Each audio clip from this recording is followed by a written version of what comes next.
Our next speaker is the founder of AccessNow, which is an app that allows you to see the accessibility, I guess like points of different locations around you or around a place that you're going. A hugely useful thing, and I think we're all, as I'm saying it, pretty shocked that it didn't previously exist, but that's great for her because now she founded a thing, right?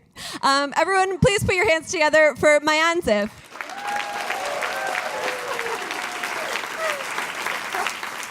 Not that I didn't want to hear the story. I'm sure it's a fantastic story, but I'm seeing like people trickle out. People are like, come on. And I'm like, okay, I'm last, by the way. So it's almost over, but I'm glad you all stayed. So hi, my name's Maayan Ziv. I'm really excited to be here. Last time I was on this stage was like maybe 3 years ago, and there's a video of it, and I was late, and I like rushed in, and my hair was like the most frizzy, crazy mess. And there's proof of it. So I came up here, hopefully my hair's not as messy this time.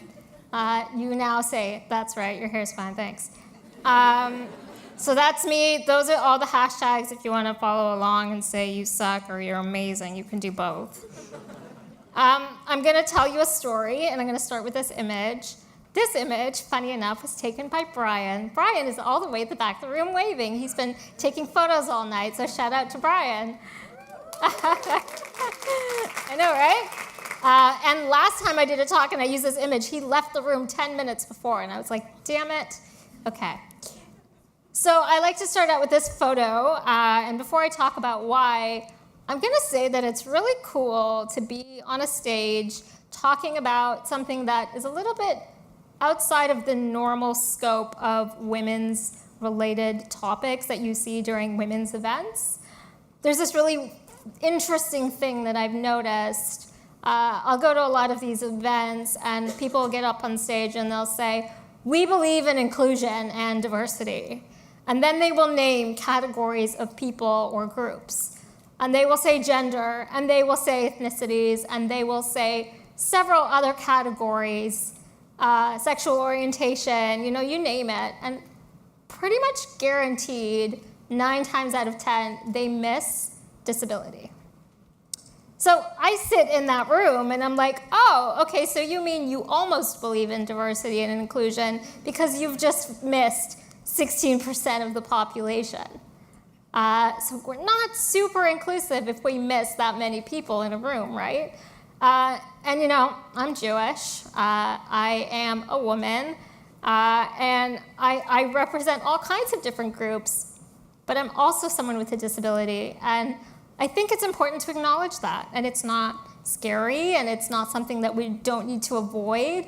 And it's really important to put that in the conversation, regardless of what kind of category we're talking about when we're talking about inclusion. So I'm happy, Henri, that you thought it was a good, I don't know where you are, but somewhere in the room, that you invited me to be part of this. And thank you for making sure that it was included. Okay, tangent. So this photograph here is someone who does use a wheelchair, trying to get into a restaurant that will not be named, which is called France. And France, unfortunately, does have this step to the entrance. And so every person who has some type of mobility device who needs to or wants to go to France cannot. And probably they don't know that until they show up at that place. And so accessibility is obviously something very important to me, but it is important to many people because accessibility is not just steps. It's also the way that we create events to be accessible for people. It's the way that we talk to people. It's the way that we write and the way that we code and the way that we develop technologies. Accessibility, although many people think it is just about steps, accessibility touches pretty much every component of how you can do something, how you can build something, how you can approach a subject matter. And hopefully by the end of my talk, that's what you guys are all going to walk away knowing and believing and practicing. Okay, so here's a story for you. Have you guys been to the TIFF Bell Lightbox? Oh, look, lots of nods. When I do that in Sweden, it doesn't work so well. So they, for the very longest time, had these very narrow, heavy metal doors at the entrance, and there were 2 sets of them. And so I don't know if you can remember that, because it's not something that you might think about often, like, oh, these doors are very heavy. But they are quite heavy, and they're narrow. And so they designed like this huge entrance, but they're so narrow that I don't actually fit through those doors. Actually, I do. But they're not really designed, because they're so narrow that I have to kind of like wiggle. Not like physically wiggle, but like with the chair. I wiggle too, but it doesn't make a difference.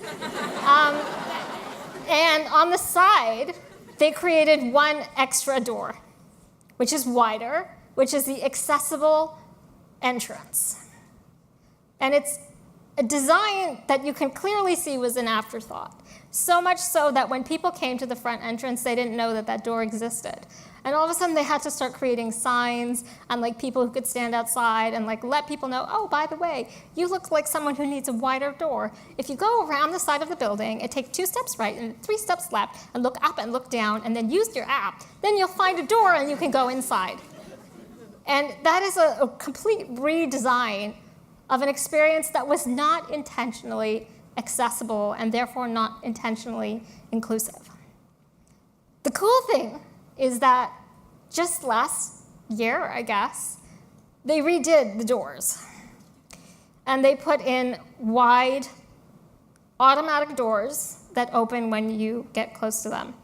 And all of a sudden, now when Angelina Jolie and whoever else is with her goes through those doors, they don't need to create this really awkward dance where they go one by one and everyone smushes them and they get claustrophobic and stuck in between.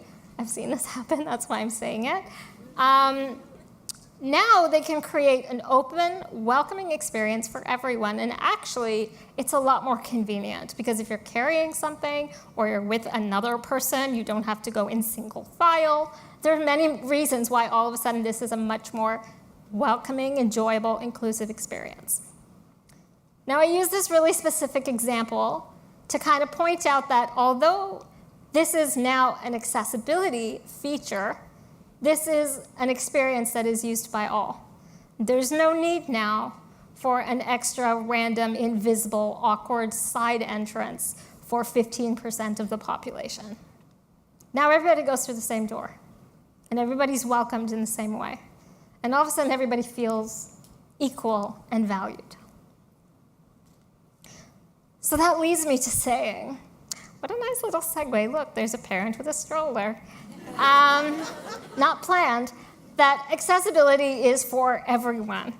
So when I get invited to speak, people often assume that I am going to do a talk about disability, and it's going to be about people with disabilities. And also, I have a disability, so there you go. But actually, it has nothing to do with that. I do talks about accessibility, because to me, that is the exciting opportunity that every person in this room has an opportunity to be part of. Anybody use an electric toothbrush? Cool. I just got one, actually. And I'm still kind of getting used to it because it feels like there's like an attack in my mouth, but it's okay. I'm getting used to it. It's cool. Anyone sent a text message before? Oh my God, I like that some of you are showing your hands. It's good. Brave. Or like, watched a video on Facebook and there's captions at the bottom or across the street of her. These are all technologies, and I use that word on purpose, that were actually developed and designed intentionally, actually for people with disabilities first. They were designed to be accessible technologies that let people who might have reduced mobility in their hands or who had wheels and couldn't cross the streets, because for a very long time we didn't have curb cuts, or want to scroll on Facebook and watch a video but are not able to hear the actual audio that goes along with that video, but then now they can actually read it and know what's going on in that video. And we all use these technologies. We all benefit from them. We all enjoy them. And nobody says, oh, can you please hand me that accessible device that's specifically designed for 15% of the population, that being people with disabilities? They just use their toothbrush. or whatever else, is in your life that's so seamlessly designed that way.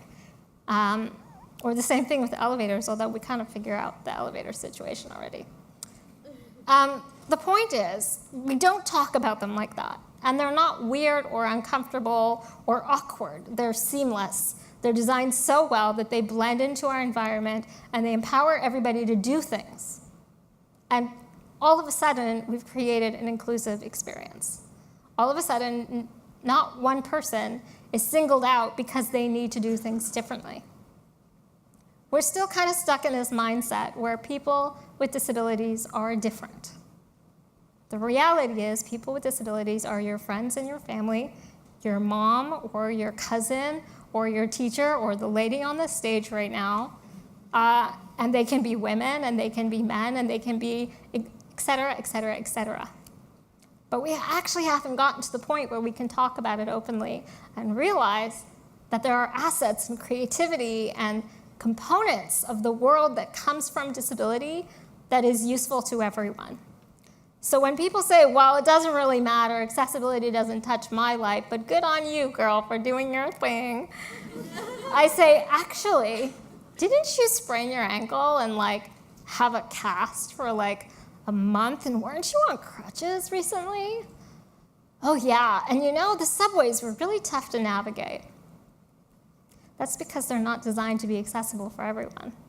Or when you have a baby for the first time, and all of a sudden you realize your world is not truly accessible for a stroller, or you meet someone who you want to go on a date with, and by the way, they need a menu that's digital so they can read it with their ears. There's so many reasons why accessibility matters is actually integral to our life, but we forget about it. So my job is to remind you that if you are a designer, or if you are building something new, or if you're going to create a new company, or if you're going to talk to someone, think about how that can be intentionally inclusive for everyone.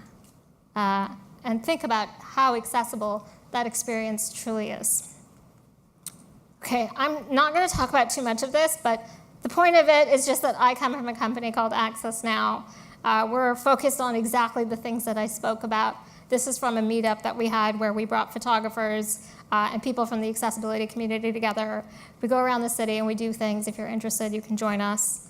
And then it ends up, looking like this on a map. I'm not talking about my company. I don't care. I'm bored.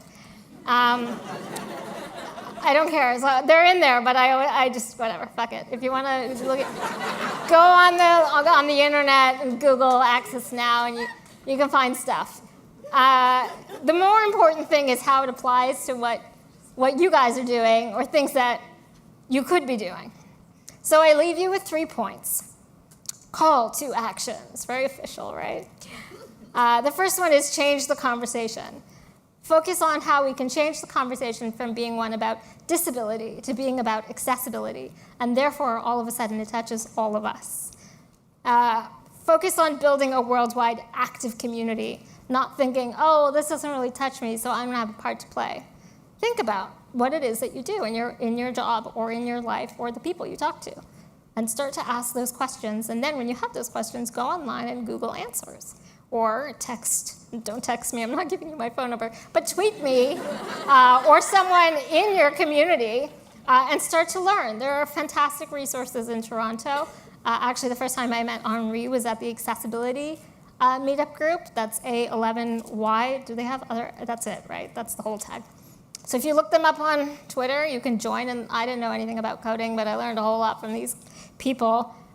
Anyway, build a worldwide active community. That means you have a part to play. Find out where you fit into that and start doing things.